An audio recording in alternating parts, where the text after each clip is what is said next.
Berkamal, Berkamal, Amal Kenyam, yana ita goro da yana yoda ko yoda ko lianga men ne me wo ko ne chang ko Berka tama Berkamal ka Nuer Online TV channel, Murai Kone, and Kone Jirwajo, biken benad biken kulo gwich ka kor kamiche kon thoga yo an live video, mate kontina. Ene Berkamal ka Nuer Online TV, yene diala kon la gwich anda mandune shang kosnyak, roja kon damandan me brode lada tama ene la rodu la chiodu leri ne kon diala kontin go kon gwasme kan kon ko roja dan bu kon kulat gwasme ya enda modu ni Dungdit Nyibol ke red ko mut so roj ko ne chang ko gwa ene shiloda tet ken yam a jinnuar wala shi jinnuar ya along chila gora ke de laro here no ana nyo but che chang kel ke no that is my claiming in don kulata teje target teje ga okay ko mi che no che da right ko tung no ra gwa tije jika lot chigmi shi lar no yi shi jinnuar chama gwa long ko nyu da je gwa no karwa nyu kutin kon diale lade kan dial lade ke lo shi jinnuar mi mo mu gwa long dong shan bo nyam long karwa dande kon lad ko che kana ta shi jinnuar shan bi blem bo ko dong de blem ka shi laro shi jinnuar no mugu kono ka message akora ke jilo jiram shingre nuore ka shi jinnuar already en message en chigor ngulo dimo ka kwide yeah well chang chawo jiran chin negative che bi play ke chi positive be play ka way in kujini ja so masi da min chagor eneran ba ko kuna ta gishar sai laro kane di shigabiet alo shigabiet dan ti nyidi shigaben comment nyidi ti chutiene chabalaro nyu kane chang ni enter man kan kien chang man black ke nyan ter chicken kan kan ke chicken na that is go ajim mena lo jok I'm still listen to ajil me lo jok ajil lo jok ko commendu tak ja ka gwa me commendu ajil lo jok ten ko gora je the interview dan ba gwa kam dan lat kono en kono jitela kon kam dan queen were jarum kono kan kon murum ajen kwai le shola ka live video ko biro la na ko zen comment man dan chele many time la roji long kanu ten ko sta ka te gwa pingo te beje te ke long dong bu ka lu ji che long jin gwa da me shi gor ne na kam dan ku rai ko le no ci wero la nywa shabiadelik ene mi shabiadelik ne tinete wan ci comment ti ke ji nguma tok ne te ko wan ko ken menan bon ci comment ne ci wodi waje Dungdit Nyibol dong te kare kan wore ko jan la comment shang negatively ka queen wore ko kor gwan ber kan je kan ni mangakten la rir ngala kala no ci jan danan tatin mo den man ku dor roile nong jana ci gorne na baje kwen ka ta danan che gor ka je en dor chetel mi de ngut chene ka man pelek nyan ter tel mi de ngut chene ka man pelek nyan ter ka comment shi laro anyak ngu che biedne no jin ngi je me dan cha dc cha je ne kala do cha ne ka gambella you know it already no no it's a connection okay yeah bar tu kono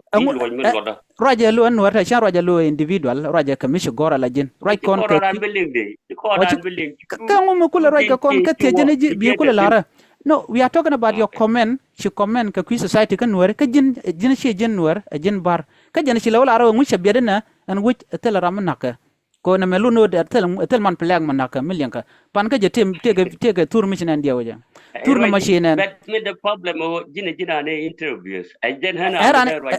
am checha comment lo kwa defend nuwer an gan nuwer kan nuwer online tv an gan nuwer mi te mi jeg mi chanen be yig larano mi chalade e mi je ka be ji larma dan en lo de chimen tie jinen nuwer jinwer al chi jinwer che chu lara ta gano chi jingu chi jinwer to so ke mi chi jinwer cha kwajen kwaro je lo chi jinwer tama chi kular no nuwer ngu chi wucha be de na jog ber chi nyama che ibi jog na are you serious then chi loje na cause I have it here with you all the evidence and door tell me de la ngut chene kaman pale nyan ter ya your comment che comment ka nyal ka ngi jen yal right now nyal ka ku post ka du che larno okay choku gwa che bi joga tama ka me chi tong me shang ramesh fa nak na ke joga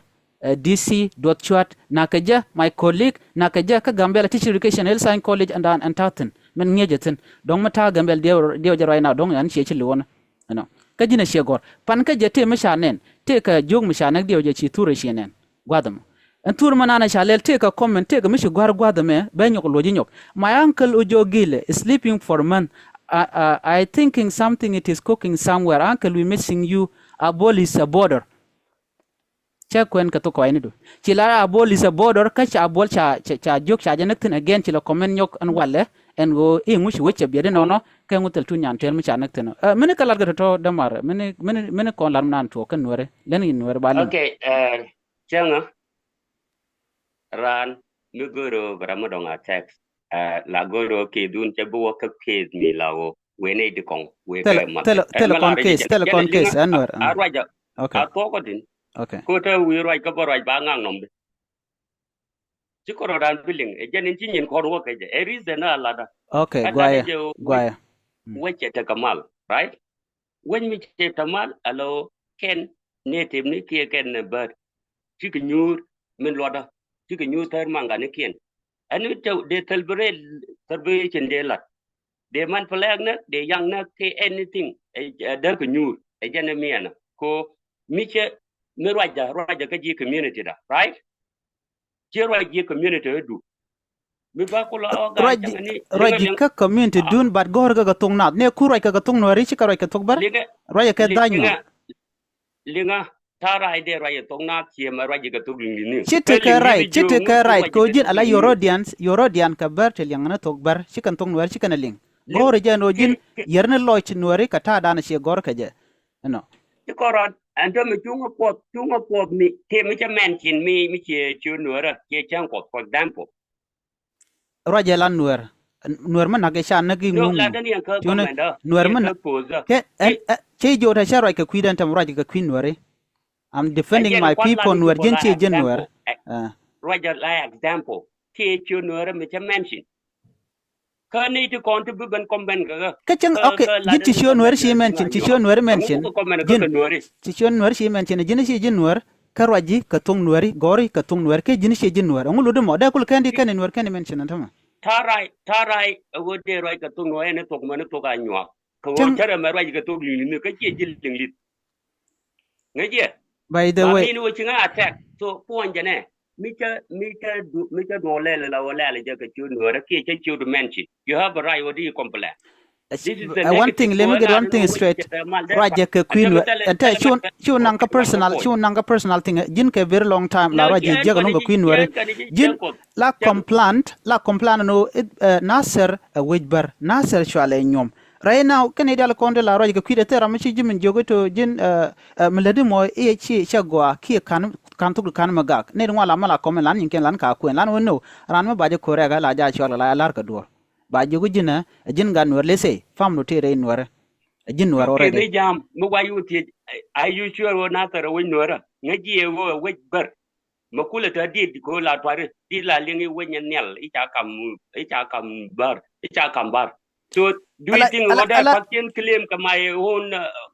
land claiming gwaye but jin milade head speech ka kwidor de jogu no milade mo shagwa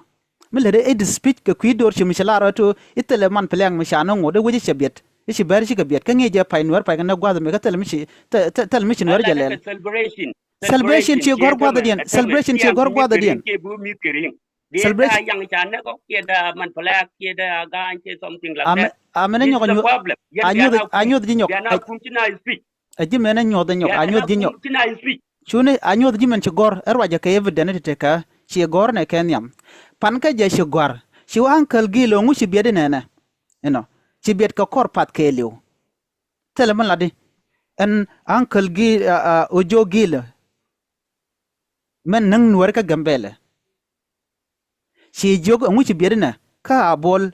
we are missing you abol it is border ala shi abol nungre raja dana lad jen keje kengi je abol kokor gwada payo chawo te ka jog mu cha nagre de dio ja shenan ko gor bero bugan wer beken kama kan wala today ti dor shi be gor lote kam guji mu balet kan were mi sha ngaje wer dial teram ngaje ala nyin ko cha ka bilet go cha ka bilet go na mes tele personal issue karan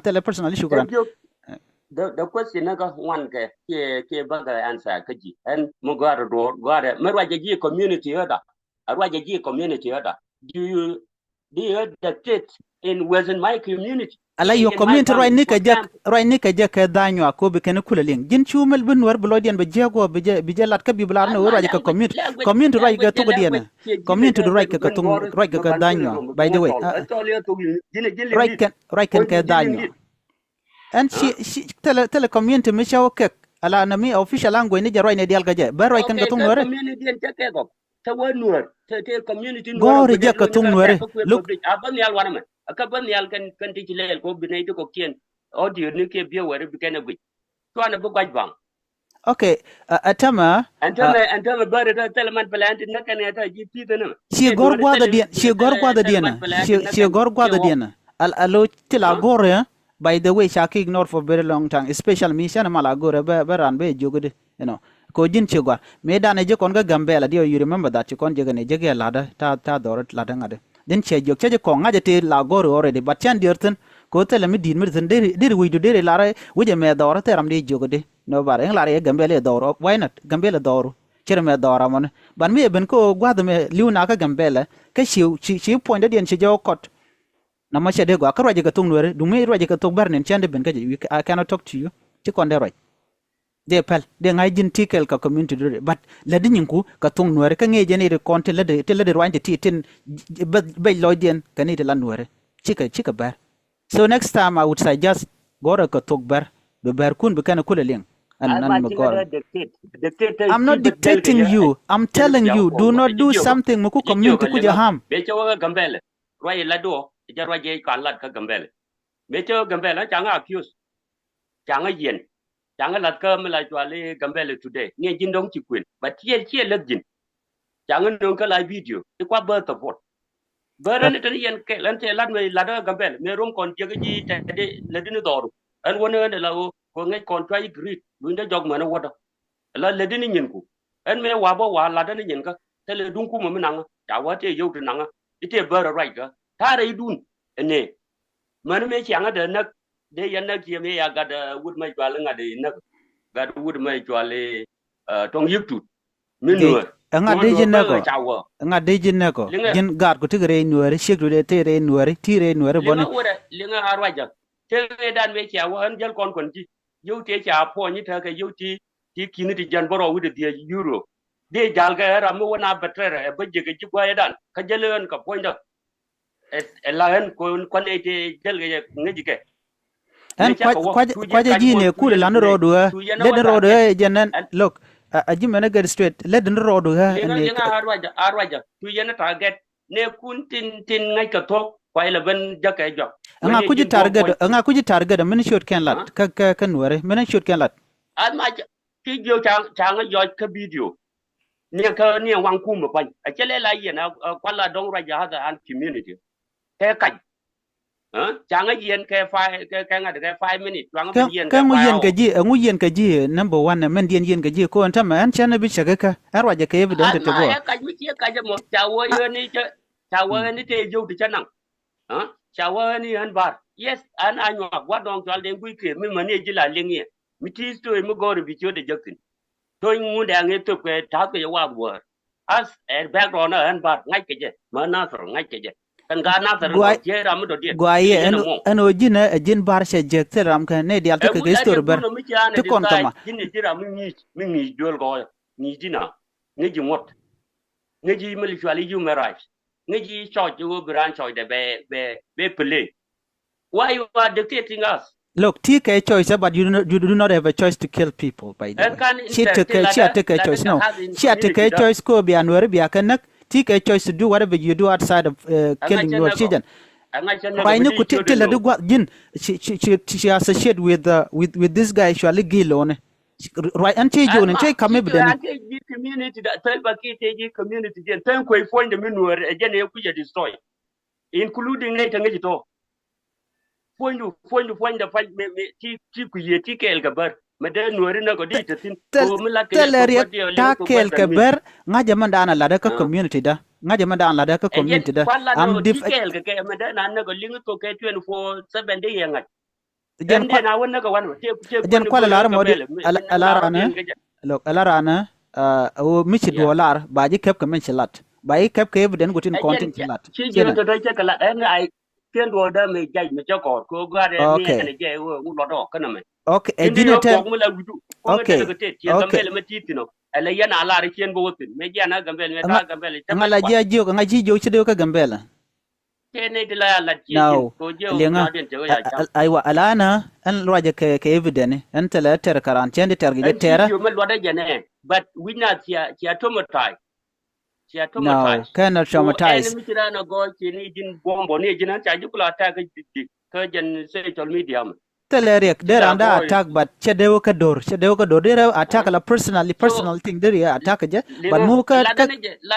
ladane je ling ma lada so men gwara mi ka ne dite widien so tele am cha men chen ba wona tele am je wana awo ni na an kore ki atari me atar ka ron antame chika lut ka ne ti ka chi lut ti ben bidang ya du ni buljengi ajan ko la do celebration da ta del mo de ngot then I knew changing the man with one of you. Canala, we are not a bomb. Canala, we are not a galwak. Canala, we are not a show. Okay, what going on? Melana, what attacking a major group of the Kelgadi? Chejana malat kono mo ala goma right kon ke head speech look ajen ala head speech nen kana could book something like that but actually social media which committee will be the thin by the deal with no ala jina gure je bujina reasonable gure kan video ni ku biga kan get ku ala biga lose ya so we an me ta ka gambel mi la ana ngai ka de ka bi me ki akula de ki anga tare du ni pon gambel la yeri ante no ta kinti ta ka dukanitin ta ka yiti sin me ki alele ni a media that is a ki me de la na look alajina miti ke personal look ala personal issue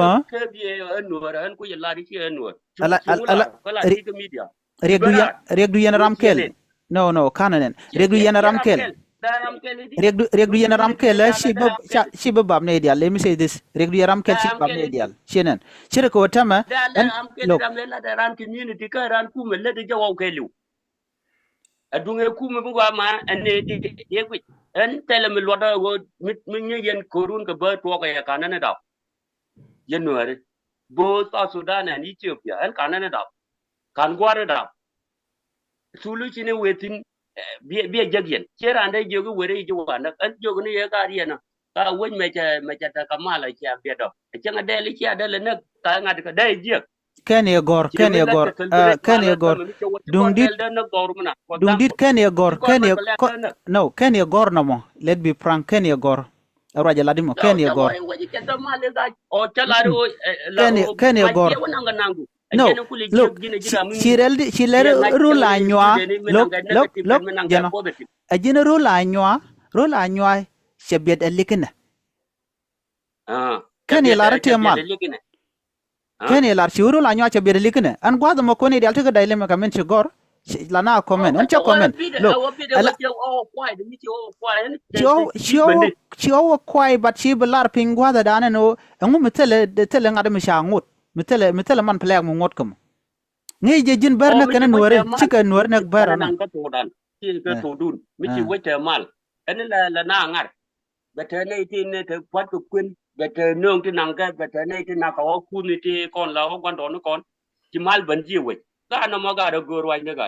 na me shi gor wa ala jina ala riyet ku create ko na ci la da wa ka riyet ku ti ala o do ndana jel ke jen ba ji nga je what do you mean ka kwidor right kon ka kwidor tam jin would bar murai ka tung nuari ku nuari ku la tul so whenever something happen ben nuari because allo we mean that like information ko ten kon ku nuari la gang ka biga benang rar right tu jaj ne ga ti ja ga na mala do ro jin lo du mu che me chenga chol plan mai okay gwa no mo ga je gwa no mi ci mal de na ngar de man pelani nak de yang nak kana lara na ngu kana lara Okay, I have to ask you again. Me chang chi ngaje no chirek chiga tuok me chang cha do chat cha de next and why na college ka benda en nage dane naka je medika ber wala siam jin ko jin gat ber ama garba ngai je before you ni me dul tot roje chalat tienen ko jin ma da ke Facebook ngi roje chalat am nagi cha nagi changa bar me nagi je chagwa ko amin sen mile tie jin kume che me ta kume me ngaja as ngaja lo chara mi doctor daga longo de nak bo sai ta kujumi rek ta kujumi rek so nage wa nage chang ne ra me nage kana madabar ani jen kwala wa jagyo no shejan cause and by the way en ngaje siang ber already ngaje siang ber en victim ajen kwa larmo ngaje siang ber pdn kel kadine kel bo look pine kel tin look wa na gwalada dong an de liutin an tam so kaje so ling ya so malat kono gwada me o jin mete mi gor menang na ko na men raina kui kono mu to ko whether ba Nuer ba mo career ga ber or not kui kono chinen but ki ne the content kul lawo ka group no ber we are like ka clubhouse ni ka kui ko ba Nuer ba ka nak right now la ja chole meni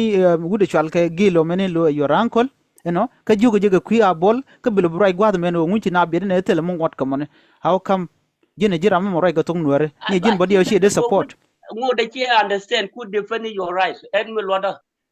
mi jo ga han ko lo wuji te de me cha biedo che la do wuji pise we di ke te le rodi ne ka ngu che me de jo che te la no ngna ti chi ne ma to ma la ka wala du mani nyin so Sudan mani nyin Equatoria ani la ka no ka broadcast du ala information tele any information de YouTube ko ste gwada teten but malat kono me kwidor Dungdit jin chi jin war jin bar te la da bo ko kwidor tilada ka kidor ko lada no wait mi chete mal dana ngat the celebration ni de galat ko but la celebration la we are no ngare right kam shogor ka chike related kam nana shogor no tell me shogor tan de yen ñu ta ja de yen man pala du mo ata man kin bo man pala bana nyur tarjat wada dien man pala be no yu men bi yin mi kwarar wona be kule ci laro ka nyin ci kun yen noy huh? And he can cool predictor. But it's not what I mean. Milu you go pose up. No, pose do wrong. And your guard the many care warning a dana shakama. Kana and Sharon Mala go a bejilar mijak. No, but de larmandana la fact. And still bonny Shana Balar mijak. But they join Jin and a coajin got ber, Chalet Kelkaber. Chalet Kelkaber, Shineket Kadit Kel. Chaber shaking a chan ber shanka look. Jodi alte gambel shan ka lok ngai kana service ke li malana atubdul gorka they know you know malari ga longo wo baji target ko jin gan werka ngaje yini minika ka gambele ne recount le ne kel ti ladia moy kering ni won ngaje ka all of them and they know ngai kana tan yan chaga yan me shanga dio chaga lunya te right now rundi alati chikana la de jaga long but kan me right about it anta chiang madana lat ke jaga gambela kan mlad wo men weren konen dong charot you know me gambele jin kana kwak jin nam ala dun look your personal issue ka family do chu nang ka ngade chu nang ka nemi your own person ko jin do okay mi chu ngai chai chang je ga nuor on kana jen as community me kuna la nang ka live video ke nang na ka gambele today ke dum family da angu kana je no angu kana ku je no mi chu ngai chai chang je ga nuor on gwadama dei family di je chu di chu ngai no nuor chi ga je teram de jen dora je dora mana jen nuarri chu fact by the way Dungdit chu lara tu jine look chu lara jen wi mon ka bi lo gorbo wani ka chieng du bad jine cha je logo nuare ajen kula te ka rwane head speed yalla no ngti ko jine cha je logo nuare ka tele nuar mi ci je lok no la wi ka gambel bu ko niwlan jeli kelka nuare le nyen ko chang la wi dor ber bo ngoda bo chire man tina kwen ka bar find that te family te chi kwen ka bar marne dial ka kelka nuare gajani nuare jani ida lenji nuaro ke nuare da tele nuare lenji lan ke jiji am chere de mama chaban man tam rai kon bo ko je de ran tele ram jogi no jini shuwe malat ke jene ala jene ya nuare ka ni ke ne ti la kai ka ni guru ko mani be me big ne di rodian jak yeah ko tell gwan mo roje kana ka je by the way right now don't I was the first person who become interview kon la interview dir me tell am lo go right min chinga chol tell mi kon discuss na e jini wen mi chinga chol privately chinga ben chol wan mo ko gwa mo agwa ni jirel ga lo broadcast mi te mi chiling bi na no bi na barwa she and the first time ben wan ti right mi te mi chiling boy changa ba bo di yo chol so e jin general release gwa thank you gwa ko chi ko raje mi chi kono kwen ala community ba chi ete ga je an ma lodo no we chete mal daran man pele de ne ta man ga da ki ta ni ba du mi chi pet according to what going on bi ne go te kon che jin ti ko le ni di ka chol te la te le yen ke Dungdit mishi gorno I don't think ode kon take a live video on tam ke de jiti ke tinje te chi konde ro chen de post ba online de ne ko traumatize di she is simple to me it's not simple she is simple ka jimi simple she is simple ka community Nuer man taten she is simple ko ngaja ta je dan laten were je ga chalat clearly ka jindame o chi je me la no chi na bet ki wauta ga mal tanga man pala de na ta ja de na de celebration de la okay ma dong chamet ko antama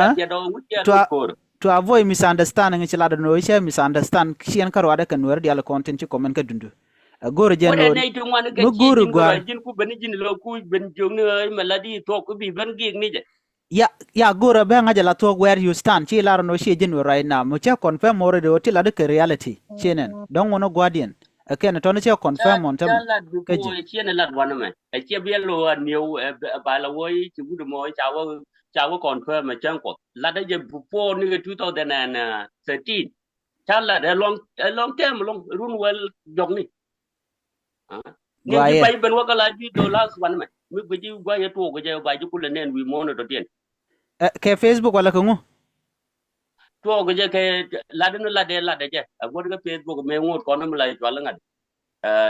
la de fe ge to go je go la de je en ba to go yen ni to ra ka nyum tong mi min kula la de mi la de ni du nyum telere ama bi yen man ma kan ko ro men le am ko ro ben yam tin ta bi ne la ko ne je antama ala jin muko kon ben ka nyewum kula la nasar shenen jin chaji luktin azma ka te ko le la mi tala right da chi mi logo chi di cha to le nasar talat ko jalap nasar jalap chi wu mi to li to nya ngade chang kon nya I hate that one talat clearly alo gujine bala ka jina ngum ken reach out ne kan nasir community tin konen ku shot ku gal na gera ngu ken reach out ka bukul raga ka ko don baji yeah charwai ajen kule ta ka ta mo ko charwai ko la de charwai man mi to jub ajen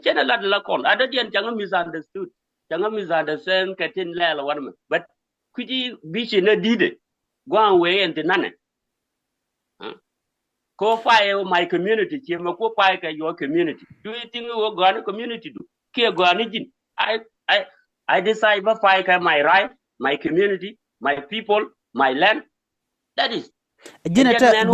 ajitiye gujino den wade ka jien jin gujino wade ka jien kana ser wal gujino de yen shenkel kan ka cha daga longo ba men ti ne biga jien ko kan wade ti chiben kai sen nyowum me mo tale sen jikan so there's de la ro kan ade the displacer tele kiching mi de ka loitin chi jin akwa re fai dike ka chi mo re ti hon mi lo ye ben ti de ka chieng wa je ala jina atato ala rol chi rolun yen bar rol nuare ko yen mu kono ka reality yo ala yen mlad yen oyi men gander kon ke nyin kun ala wiker ka de chu kan je wiker ka wade gwa mi shi wolong atu ko gwa me ne ka gambel be yu jien bo ka makwai lu chor we ka shot gur be ore ne ka nyon we ka nyang du jong ne jan gwa de ne de don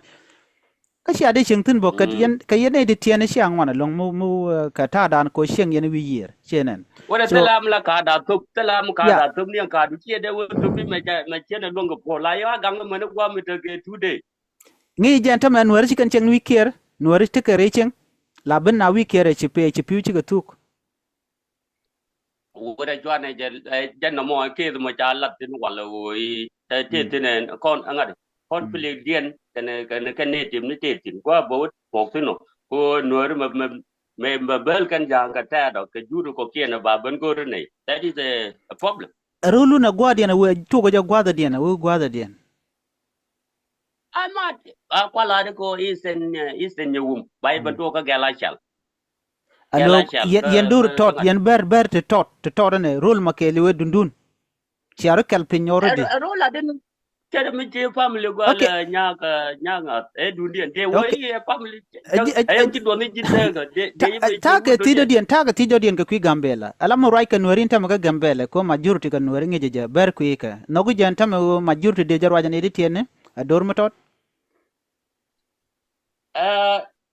Jin la tiji chera mi che jin ticha. Jin chi wadwal go ngeji mi chala majority right. Ke minority right.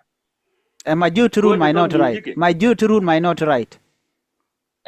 Majority rule and minority right. So me right ka ye. Ye we cha ye right ka kor. Right ka ne ka kor. Ko right. Right ka ne ko dia ala nueri simela kula roji online no ina sere weida katila ramgagi alo chi diene chi kan jile jogo no meladi mo shi tok ko kani jogo jene wuj ngode weidu mi bitin bu benten chen ma gambela ta tidur ngwande gatin roma tin tigra na ka tin amar ne tin ran te ka gambel ka cha jogo no jena katika latin bo eno so mi cha ga juk a generation en yam ngin mi de to ko te ramagag by the way chiga gambel te ramagag tin banana to by the way ruai ko tala kang ada ne ya ruyan ko di ko kon chine telot chi gwandi ne ko chiga telot kon ngwane de team to greet tama term ken no lar ji la talk chejen ala chine enough of all the thing tin chala da ber no churo cook tin na mo telere latino okay kwene ne to bi nyoga kap me chi wachi atalo no me tre yen ga lo de yen ga na kan bar chi ko mo she na te me shala dia look te me shala she ngok no te ga mi ka cons look te ga constitution and in chi kono dia look right look dungu me ngodo bom sie go chi atalo jimenti na gambele raja je kongot local community wala raja kongot kuma tin chana garten winit an gambele raja kongot dawuj wala ngot rek kume agent niamo agent look ko fel ko bet no kuma ko agent niamo te ko ngot yena rodien kake ngot ku kono pay kwena tamen godi awa dor ndien jente ga chonko berwech ka ba ka gora dora rewde jen kula te kangu majority rule minority right she minority rule majority right she jen chelere no ka constitution no mo shal corruption and it is biases ka tanda na tanaga jan aji nyaga te bo che ben ka phone ya ka rai mo cha lat ka me link ka parliament ke cha link ko la ko we che lu ke Ethiopia me ko la ro ru me da majority right and then ke ne to ko ken kan ne to wana kan da ro ni kan kula bom go da ro ni jen yes bume je ado badana she corruption shaje la yene kono la berka gambele ko nek yen wer ka teram jogede nek yen ka men refugee ka telema lat ke kumen ditenel nyok yen kok yen ka dab ni kene petroleum dana te ka gogna jur so tele do mi mo de yo ke je ku yen gwa da bo ga ngule yo du ni nyuan ga ka yen te ka dab tien ka dab te kidun yen ga woshi corrupt long yen ne ko la ber go yen be ari ka otherwise in the long run che bo ma du nun ja kwa cha na pu ma che ku la ne ka che shan all the information about ber look all information about ber che ga ngai kan dia look chikon mi ngwan ko wada ko chikon bela china yo du nyuan ku je le go du Nuer ichol ngade tam kon nyega me cha gwanta ra bi wona bang ala nueri o koy lojen Dungdit o koy lojen ngu gan ma ka me cha ne ci lojen koy mush okay kwana ko garpin to kon ka generation do dien antam 2024 chenen to kon grun ko ken to ngon yam wona ne ke ditwa ne ke bi de ko je la ka ji ka Sudan cha yenak rul bun cha yenak mo de da ko lo la rana siguro look chawti diala wa ko china gwar cha betere ka ba ka lat kangu ka constitution ka men cha gor china kon gwa mo ding ni ka nyengen okay ka ya rudun ka yen ber bi agul jente na gambele ka jarwa ja montame chero bulut wala tala Lara jitu ko tama, Lara jitu ko ta chijen. Ke next 10 years, next 10 years to 15 years, but different story. Lara in reality china. Yeah. Alamu wete chalat ke human right.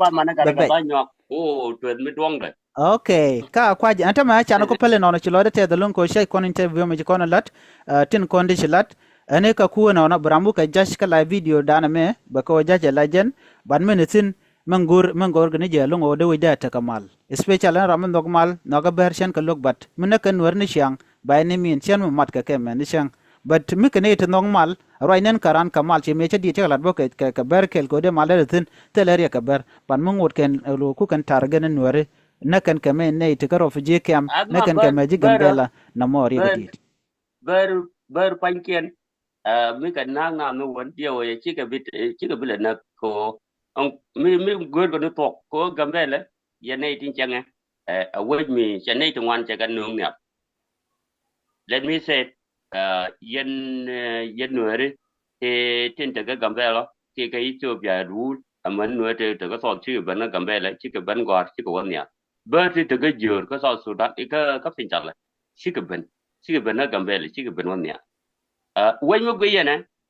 and both of you ask sika kon na itin ku benefitin ku la benefit ne to ne lo la to tangi ji to hello cha na rodien jago china dien ki bizi ke nyir la nyir kore ku chieng wa melenye yo ga ji kwana lat wana me ko da video du betetin chan bu korea en wajuma ke le ko gwa mi atin bi ka bramolwa ejen bia president chede nang 5 years ke 10 years kwa ka my thinking gwaye chikondo ke 30 second karodian ano yeah okay ya ko finalize